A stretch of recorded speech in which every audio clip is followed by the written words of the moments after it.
하나님께서 쓰실 때 합당한 사람으로 부름받고 세워지길 소망합니다. 오늘 누가복음 18장 1절부터 8절의 말씀, 불의한 재판장과 과부의 비유, 예수님께 하신 말씀이거든요. 이 말씀으로 함께 은혜를 나누려고 합니다. 제가 이제 전도사부터 해서 부목사도 하고 이렇게 했던 시간들을 쫙 보니까 그래도 이제 교육자로서 목회자로서 사역하는 것이 얼추 한 20년 조금 못 되더라고요. 15년 정도 넘고 그렇게 해서 사역을 계속 해왔습니다. 10년이 이렇게 넘다 보니까 20년 가까이 되다 보니까 사실 이제 그 안에서 이렇게 사역을 하면서 여러 교회들을 방문하고 또 여러 교회를 가면서 여러 경험들을 좀 해보죠. 그 중에서 이제 기도에 대한 경험들이 특별히 있습니다. 서울에서 사역할 때 이제 한 권사님께서 이제 수술을 받으시러 병원에 입원하셨어요. 특별한 수술이 아니고 허리 수술이었어요.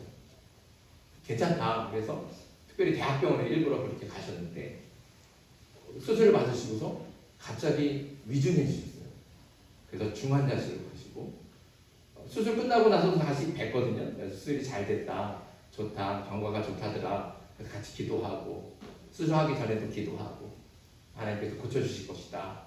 이런 믿음과 확신을 가지고 병실을 가셨는데 수술 받고 나서 한 일주일 뒤에 갑자기 몸 상태가 폐혈증이 오시고 그래서 몸 상태가 안 좋으시고 위급해지시고 그래서 중환자실로 가시고 그래서 중환자실에도 몇 번씩 가서 면회 이렇게 가족밖에 안 되잖아요. 그래서 제가 한 번은 이렇게 몇거리를 하고 가족 대신 들어가서 붙잡고 기도하고 그 귀에다 잘 못 이렇게 의식이 막 희미하실 때 귀에다 대고 기도하고 중환자실도 몇 번을 가고 기도했어요. 근데 좋아지지 않았어요. 그러다가 갑자기 이제 가족들을 다 의사가 불렀다는 거예요. 그래서 거기 이제 남편분이 장로님이신데 저한테 또 전화가 왔어요. 지금 가족들 다 불렀습니다. 어떻게 해야 돼요? 그래서 제가 그냥 다 일사천리 제껴놓고 달려갔죠. 가서 또 들어가서 기도하고 다 교인들한테 문자 보내서 이렇게 위중하다. 같이 기도하자. 그래서 다 문자를 보내고 기도했어요. 그랬더니 의사가 다 이제 가족들 불렀다는 건 뭐예요? 이제 가망이 없다는 거거든요. 마지막 인사하라는 거예요. 그래서 자녀들, 딸, 아들들 다 오고 그래서 마지막 인사를 하라고 그랬는데 놀랍게도 호전이 되기 시작했어요. 네. 그리고 온 교인들하고 같이 또 막 기도할 시간마다 새벽에도 금요일에도 기도하고 또 기도하고 그랬더니 한 달 만에 건강하게 회복해갖고 교회 오셨어요. 너무너무 막 가슴이 뛰는 경험이었어요. 그 권사님도 다닐 때마다 내가 기도로 살아났습니다. 이렇게 간증하고 온 교인들도 같이 기도하고 합심하니까 이런 역사가 나타난다. 다 경험하는 거죠. 놀라운 거죠. 이런 경험들이 있어요. 그래서 또 이렇게 또 신방들을 자주 가잖아요. 여러 가정들을 방문하고 기도할 때 목사님 기도해 주셔서 우리 아이 좋은 학교 갔어요. 목사님 기도해 주셔서 우리 아이 취직했어요. 이런 얘기 들으면 가슴이 뿌듯하죠. 감사하고 기쁘고. 그런데 제가 사역을 이렇게 했지만 사실은 이런 경험은 이렇게 손꼽아 있어요. 대부분 어떤 경험입니까?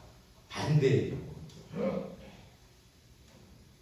개원 예배를 드리러 갔어요. 꽃도 사들고 가고 화분을 가져가고 같이 예배 드리면서 말씀을 전하고 축복기도 다 했어요. 기쁘게 예배를 잘 마쳤어요. 근데 장사가 잘 안 돼요.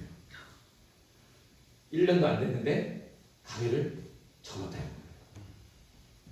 얼마나 마음이 아픈지. 그리고 마음이 아픈 건 떠나서 마치 제가 죄인 같아요. 내가 기도를 너무 약하게 했나? 그러면 사실 그런 개업이나 뭐 자녀를 위한 기도나 이런 것들은 사실 그렇게 넘어갈 수 있는데 제일 어려운 거는 환자를 방문했을 때, 신방했을 때 병원에도 가고 집에도 찾아가고 간절히 기도해요. 한 번만 가지 않죠. 여러 번 가요. 근데 기도를 해도 호전되지 않고 오히려 점점 나빠진다. 그런 소식이 들려오고 그러면 정말 이렇게 가슴이 너무너무 무거워요. 무겁고 스스로가 한없이 부끄럽고 또 한심하게도 느껴지기도 합니다.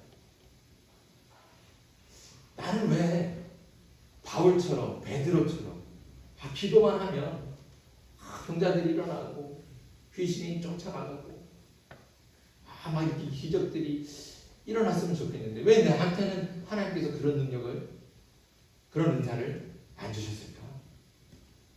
이런 마음이 들면서 하나님이 원망하기도 되고 아까 말씀드린 것처럼 제가 마치 죄인인 것처럼 내가 기도를 더 많이 했어야 되는데 너무 조금 했나?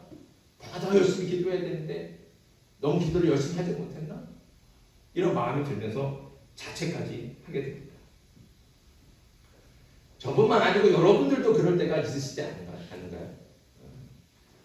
기도 제목이라는 것이 다 가정마다 사실 비슷하잖아요. 가정을 위해서 경제적인 문제나 또 자녀를 위해서 그리고 가족들의 건강, 나의 건강 대부분 이런 것들이 많잖아요. 그러니까 다들 비슷한 기도 제목을 가지고 나름대로 열심히 기도를 합니다. 그런데 기도를 했는데 어떤 사람은 정말 얼마 기도 안 한 것 같은데 기도를 잘 들어주시고 나는 정말 새벽에도 나오고 시간마다 나와서 기도하는데 왜 나는 여지까지 이렇게 기도만 하고 있나? 그러면 참 기도하고 있는 나 자신이 한심스럽기도 하고 기도할 힘을 동력을 잃어버려서 내가 이렇게 기도해도 안 되는데 이런 마음이 들어서 낙심이 될 때가 있다는 거죠. 그래서 하나님께서 왜 내 기도를 안 들어주시는가 이렇게 생각하면서 실망하고 낙담하면서 기도하는 것조차 힘들어질 때가 있습니다. 그런데 다시 생각해보면 사실 이렇게 생각하는 것은 큰 오해죠. 또 착각입니다. 더 깊어지면 이런 생각들이 더 깊어지면 하나님에 대한 교만이고 이게 결코 신앙적이지 않은 생각이에요. 왜 그렇습니까? 베드로가 성전 민문 앞에 앉아 있어서 걷지 못하는 그 장애인 예수 그리스도 일어나 걸어라 이 한마디 할 때 또 바울이 저 난간에서 떨어진 유두고가 떨어졌다 그랬을 때 탁 내려가고 그 유두고를 기도하면서 살려냈을 때 그게 누구의 능력입니까? 베드로의 능력입니까? 바울의 능력입니까? 그건 베드로의 능력도 바울의 능력도 아니에요. 누구의 능력이에요? 하나님의 능력이고 예수님의 능력이죠. 베드로와 바울이 특별해서 그들에게 뭔가 신비한 능력이 있어서 그런 기적이 일어난 것이 아니라는 겁니다. 하나님께서 하신 거죠. 하나님께서 병자를 낫게 하시고 죽은 자를 살리시는 겁니다. 이게 모두 하나님의 능력입니다. 다만 하나님께서 베드로를 통해 또 바울을 통해서 기도하는 가운데 역사하시는 겁니다. 우리 역시 마찬가지죠. 우리는 그저 기도할 뿐입니다. 내가 기도하지만 이를 행하시고 이루시는 분은 오직 하나님이시죠. 내 능력이 아니라 하나님의 능력인 줄 믿습니다. 그러니까 기도의 소원을 이루어 주실지 안 이루어 주실지 이거는 전적으로 누구에게 달려있는 거예요? 하나님께 달려있는 거예요. 다만 우리는 기도할 뿐이라는 것이죠.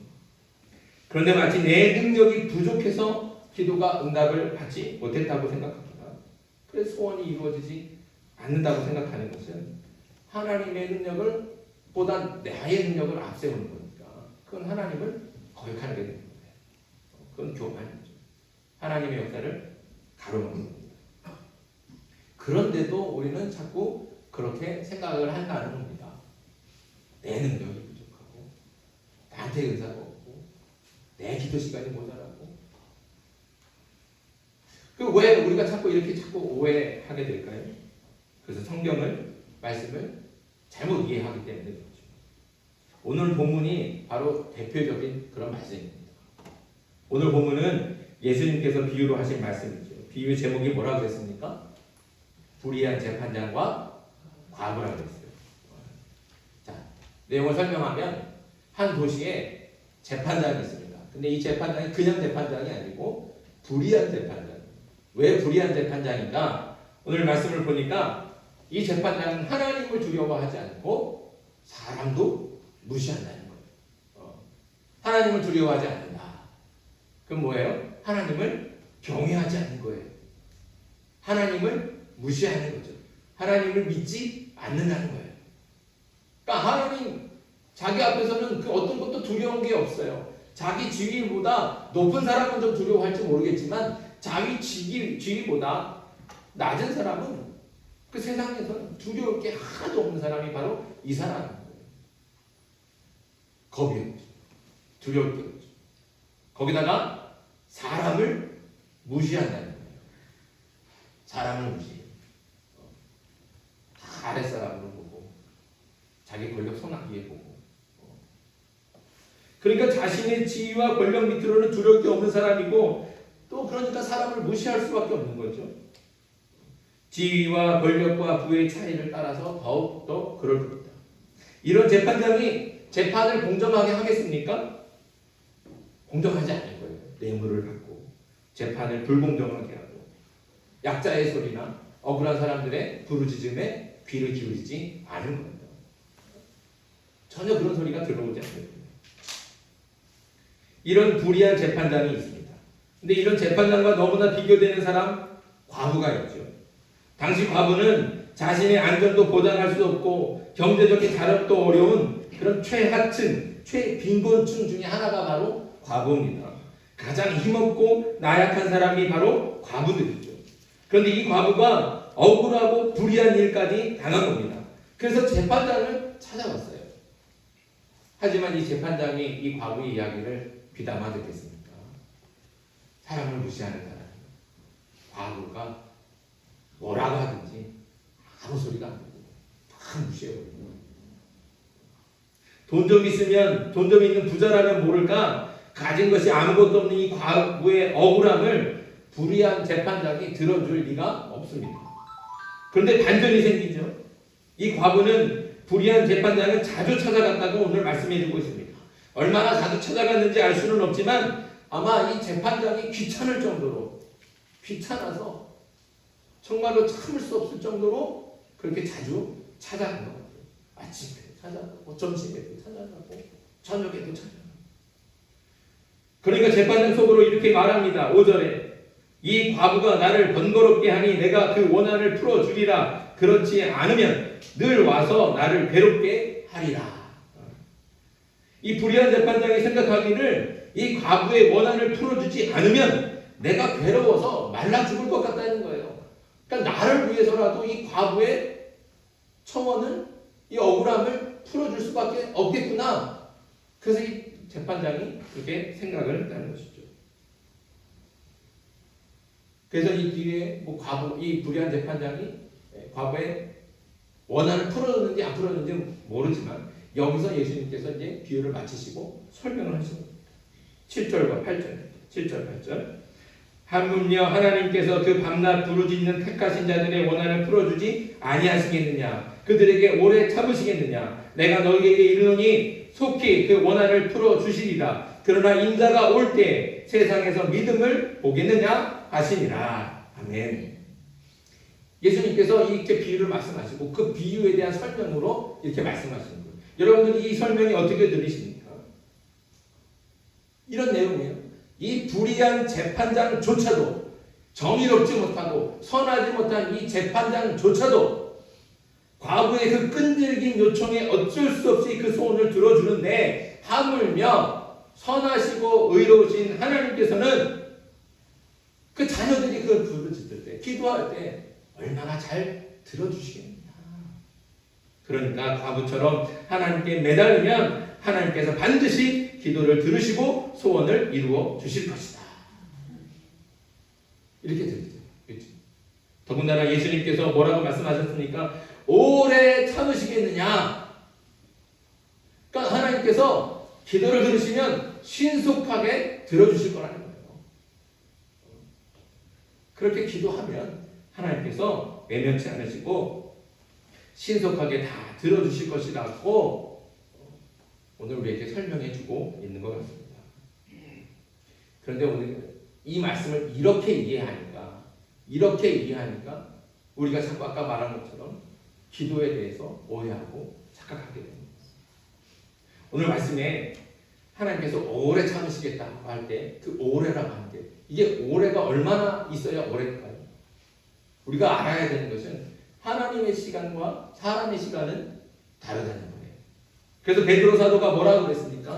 주께는 하루가 1000년 같고 1000년이 하루 같다는 것을 너희가 이것을 잊지 말라는 거예요. 다시 말씀. 하나님에게는 하루가 1000년 같고 1000년이 하루 같다. 우리가 생각하는 시간하고 다르다는 것이죠. 그러니까 오래 참으시겠느냐 이 말을 우리 인간의 시간으로 사람의 시간으로 계산하면 큰 오산입니다. 그러니까 하나님께서 신속하게 내가 기도하면 바로 당장 들어주실 것이다 이렇게 이해하면 안 된다는 것이죠. 이건 하나님의 시간입니다. 하나님께서 이루실 하나님의 때이는 것이죠.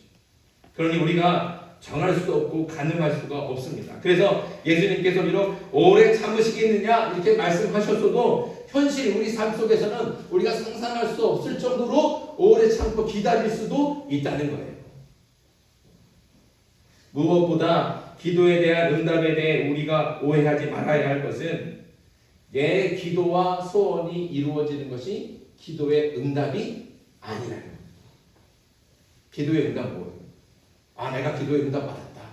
그러면 전부 다 우리가 생각하기에는 내가 기도한 대로 이루어지고 내가 소원한 것이 이루어졌을 때 그게 하나님께서 내 기도를 들으시고 응답하신 것이다 라고 우리는 이렇게 생각합니다. 그런데 그게 바로 오해라는 거예요.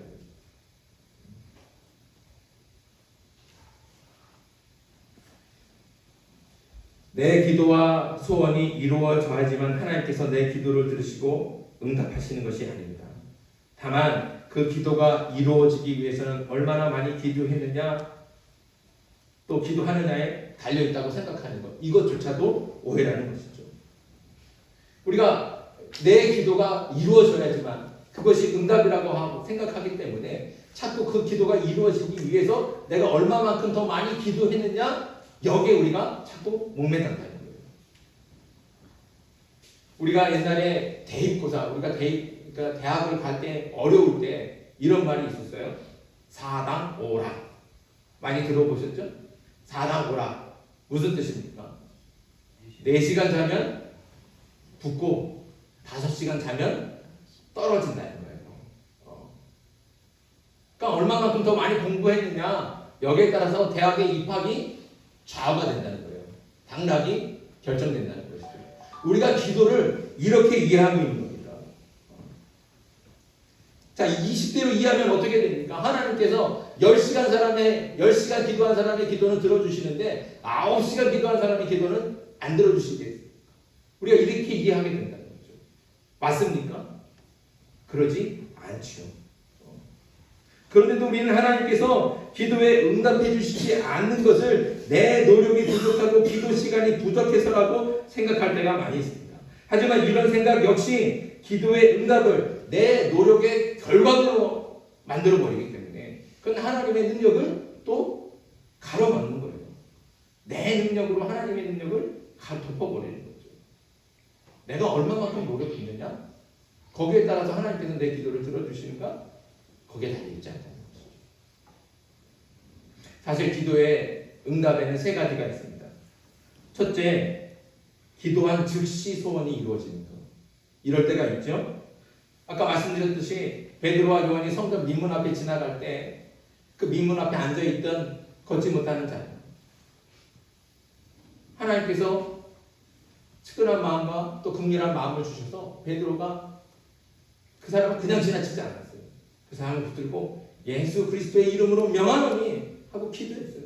그러니까 기도하자마자 즉시 일어났다는 거예요. 이럴 때가 있다는 거예요. 이렇게 응답이 될 때도 있습니다. 둘째는 시간이 오래 걸려서 소원이 이루어지는 것입니다. 이거는 누구를 보면 알 수 있습니까? 아브라함이죠. 아브라함은 이삭을 얻는데 무려 25년이 걸렸습니다. 하나님께서 아브라함에게 약속해 주시기를 너의 후손을 하늘의 별같이 바다의 모래같이 만들어주겠다. 분명히 이렇게 말씀해 주셨어요. 약속해 주셨어요.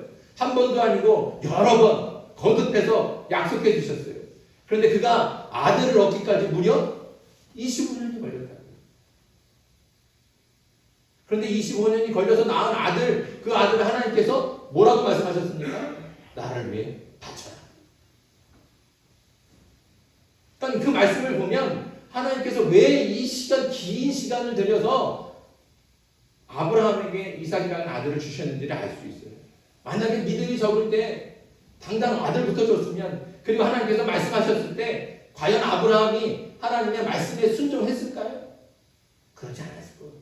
25년이라는 긴 시간이 흘러서 하나님이 단련하시고 연단하신 후에 아들을 주시고, 그리고 믿음이 성장한 후에야 이 아들이 내 것이 아니구나. 하나님께서 달라고 하시니까 기꺼이 드릴 수 있다. 그 순종하지 않았습니까?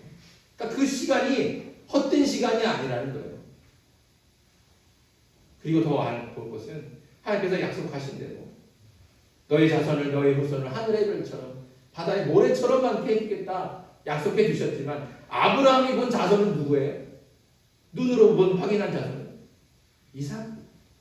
이삭의 아들들 에서와 야곱밖에 없어요.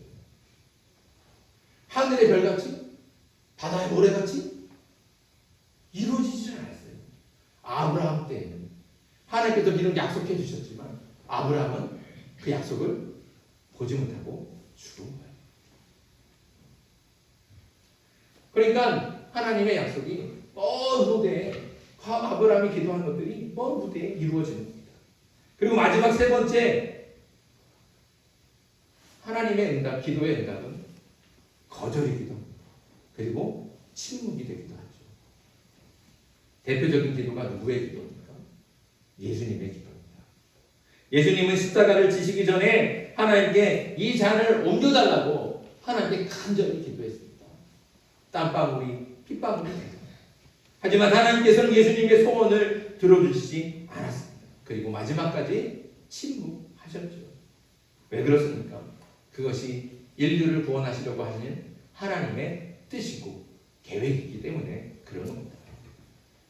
그래서 우리가 이 예수님의 기도를 통해 우리가 봐야 될 것은 예수님의 기도가 이루어지지 않은 것이 아니라 하나님의 뜻이 예수님을 통해 이루어졌다는 것을 봐야 됩니다.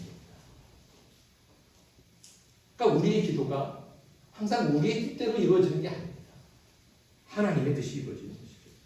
그래서 기도는 내 소원이 이루어지는 것이 응답이 아니라 하나님의 뜻이 이루어지는 것이 진짜 응답인 줄 믿습니다.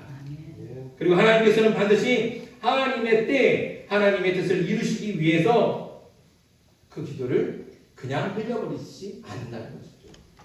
하나님께서는 그 어떤 기도도, 단 하나의 기도도 그냥 흘려버리시지 않습니다. 다 듣고 계시다는 것이죠. 그리고 하나님의 때, 하나님의 뜻으로 이루어 주신다는 겁니다. 우리가 이것을 믿고 우리는 그저 기도할 뿐이라는 것이죠. 그래서 중요한 것이 무엇입니까? 오늘 비유의 말씀의 핵심이 무엇입니까? 주제가 무엇입니까? 1절 말씀이에요. 자, 1절 말씀 한번 같이 읽겠습니다. 1절 시작. 예수께서 그들에게 항상 기도하고 낙심하지 말아야 할 것을 비유로 말씀하여. 아멘. 이 비유가 예수님께서 이 비유를 우리에게 들려주신 이유가 너희가 기도만 하면 무조건 하나님이 들어주실 거야. 그것도 신속하게, 재빠르게, 오래 참지 않고 반드시 들어주실 거야. 라고 이것을 알려주시기 위해서 이 비유를 말씀하신 게 아니라는 거예요. 이 비유를 들려주신 이유는 1절 말씀 그대로 항상 기도하고 낙심하지 말 것. 이것을 말씀하시는 겁니다. 여기 항상이라는 말은 하루 종일 해야 된다, 밥 먹는 시간도 기도해야 된다, 이런 뜻이 아닙니다. 여기 과거처럼 끈질기게 포기하지 않고 기도하는 것이죠. 이렇게 기도할 때 하나님께서는 하나님의 뜻을 알게 하셔서 하나님께서 어떻게 응답하시는지 깨닫게 하시는 겁니다. 그러니 우리가 할 것은 낙심하지 말고 끈질기게 기도하는 것이죠. 반대로 낙심하지 않는 방법은 오직 기도하는 방법밖에 없습니다. 예수님께서 오늘 비유를 마치면서 마지막으로 이렇게 말씀하십니다. 8절에 내가 너희에게 이르노니 속히 그 원한을 풀어주시리라. 그러나 인자가 올 때에 세상에서 믿음을 보겠느냐. 이게 무슨 뜻입니까? 이 마지막에 인자가 올 때에 세상에서 믿음을 보겠느냐. 이 말은 마지막 때 예수님 오실 때 그 마지막 순간까지도 포기하지 않고 낙심하지 않고 기도하는 사람이 있겠느냐라고 우리한테 되물으시는 거예요. 그게 바로 진짜 믿음이라는 것이죠. 우리가 기도할 때 믿음을 가지고 기도해요. 그런데 그 믿음이라는 것이 이 일이 반드시 이루어질 것이다 라고 하는 믿음만 있지 않습니다. 물론 그런 소망을 가지고 기도하죠. 그러나 진짜 믿음은 이 모든 일은 내가 할 수 있는 게 아니라 하나님이 하신다. 이 모든 능력은 나에게서 나오는 것이 아니라 하나님에게서 나온다는 믿음이죠. 그 믿음을 가지고 모든 것을 다 하나님께 맡겨드리는 겁니다. 그러니까 내가 소원하는 것이 비록 이것이지만 내가 그 소원을 위해서 이렇게 간절하게 기도하지만 끈질기게 기도하지만 그러나 하나님의 뜻을 이루어주시오. 이것을 이루실 분은 오늘 하나님이십니다.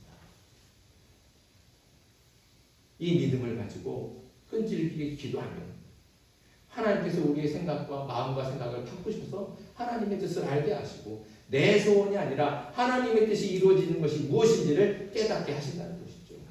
예수님이 그러셨잖아요. 예수님의 소원은 이 잔이 옮겨지는 거였어요. 이 십자가에서 벗어나는 거, 피하는 거였어요. 하지만 그것을 위해서 간절하게 기도할 때 하나님께서 예수님 마음 가운데 십자가를 칠 수 있는 용기와 믿음을 주시지 않아요. 그래서 기쁘게 그 십자가를 치십니다. 그게 하나님의 뜻이니까.